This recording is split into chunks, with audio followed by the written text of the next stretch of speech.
Stephen, what are your other priorities and concerns?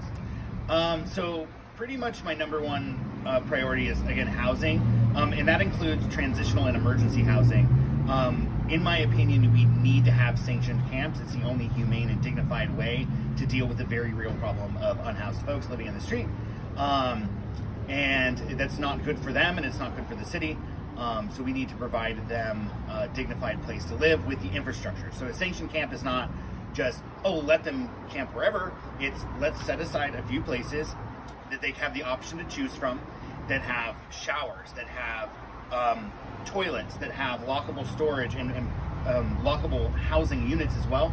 I look to the community supported shelter model of Walla Walla, Washington, and a couple other communities in the Pacific Northwest, where they build Conestoga huts, which cost about $800 to $1,000 a piece. And they're a lockable shelter, and it's just about 60 square feet. They're really inexpensive. I'm proposing using or purchasing, the city purchase surplus military equipment to build out these camps, so that as we figure out the financing, we can build the affordable housing units we need, small cottage housing for unhoused folks, for permanent housing. And in the interim, we can put them in this surplus military equipment. And I was in the military, and so I have experience both in abroad in Bagram, Afghanistan, and just after the surge. So I saw how they built housing cheaply and quickly. And then also I've done contract air traffic control work for the Forest Service, and I've been in fire camps, and those go up in a matter of days. And so this surplus military equipment not only provides the immediate need of emergency and transitional housing for unhoused folks, but now the city has not only the inventory, the durable goods, but it also has has established best practices for deploying rapid housing. Like when we had the campfire and people didn't know what to do, now the city can be like, oh, major disaster, Cohasset burns down, because it's worse than Paradise was. When that burns down, you have a few thousand people come down the hill. Now the city can be like, all right, here's the spot. We'll get all this set up in a number of hours.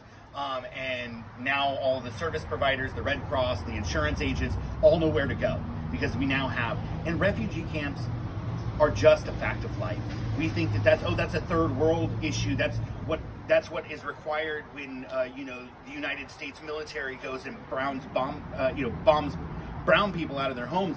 But refugee camps are going to be a reality here, because we're looking at 1 million people displaced in the next 80 years. By 2100, about 1 million people displaced regionally due to climate disasters, both sea level rise and fire. And we just need to get good at housing people quickly, because exposure kills. Like, living on the street shortens your lifespan in a significant way, and that's not fair to them. And that is a reflection of our priorities and values as people, and those aren't my priorities and values. I think housing is a human right. Everybody should be housed. I think everybody should have access to good food, which is why I have food as a major part of my platform. I think we need to democratize the city, which is why I have participatory budgeting and planning. And also a police oversight, a democratically run police oversight board, as well as potentially a democratically run rent oversight board as major platform pillars. And then lastly, a public bank for democratizing our finance. Talk about the public bank. What does that mean? So a public bank is basically a not-for-profit financial institution. I've been working with the Public Banking Institute. I encourage all of you to register and tune in on October 22nd from 6 to 7:30. I think that's a Thursday. And the Public Banking Institute is going to do a presentation on public banking and explain a lot of that stuff. But essentially, right now, it's called the CAFR. It's a document that all cities and counties have to put together that explain their financial investments and where their debts are and all that stuff. Right now, cities and counties up and down, and including the state of California, have their money in the big banks, Citigroup and Wells Fargo. And these are the banks that also are financing oil pipelines and other destructive things. Today is Indigenous Peoples Day, so it's good to point out that our tax money is being parked in a bank that they can then use and leverage that money to fund oil pipelines and fund draconian security teams to bust the heads of water protectors. And that's not fair. So a public bank would be we need a regional one because we don't have the population under state law here. We do have state public banking law in California, and it's just a matter of investing the money in the studies and putting together the infrastructure for building one and writing a charter. And that does take money, and that does take time. Hopefully we can get some of this campfire money that's coming from PG&E, some of the award settlement, to do that. And that's part of why we're having this event on the 22nd. And we will have some folks from the county, elected officials and otherwise, on that call to learn about this so that we can have a public bank. Because if we had a public bank, then say Butte County, Glenn County, Tehama County, plus some of the cities in it, all in a joint powers authority, they all take their tax deposits, so property taxes, sales taxes, etc., and they put them in this bank. Well, banks can go to the Federal Reserve and say, these are our deposits, this is how much we want to take from you. We have a fiat currency system, and I'm not going to get into MMT or any of that other kind of really esoteric finance stuff, because I'm not an expert by any means.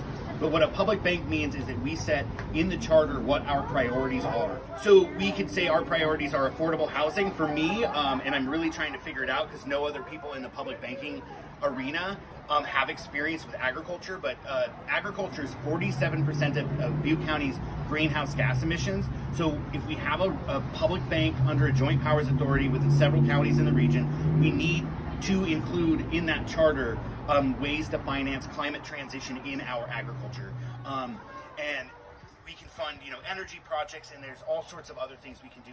But a public bank is essentially recapturing that finance. And then what happens with the interests that a developer wants to build an affordable housing project at a prime rate on the public bank?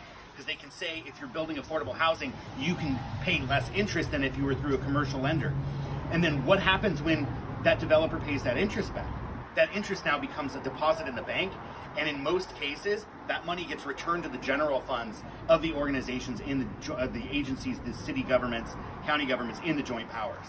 So it's really awesome, and come to the thing because they'll be able to explain it better than I will. But and do some research and check out some YouTube videos. They have some really nice, short, maybe 3-5 minute animated videos that explain what public banks are, and it's really like the CARES Act and the PPP, which were federal policies, funneled most of the COVID recovery money to large businesses, and our small businesses are hurting. If we had a public bank, the public bank board could say, oh, we have a pandemic.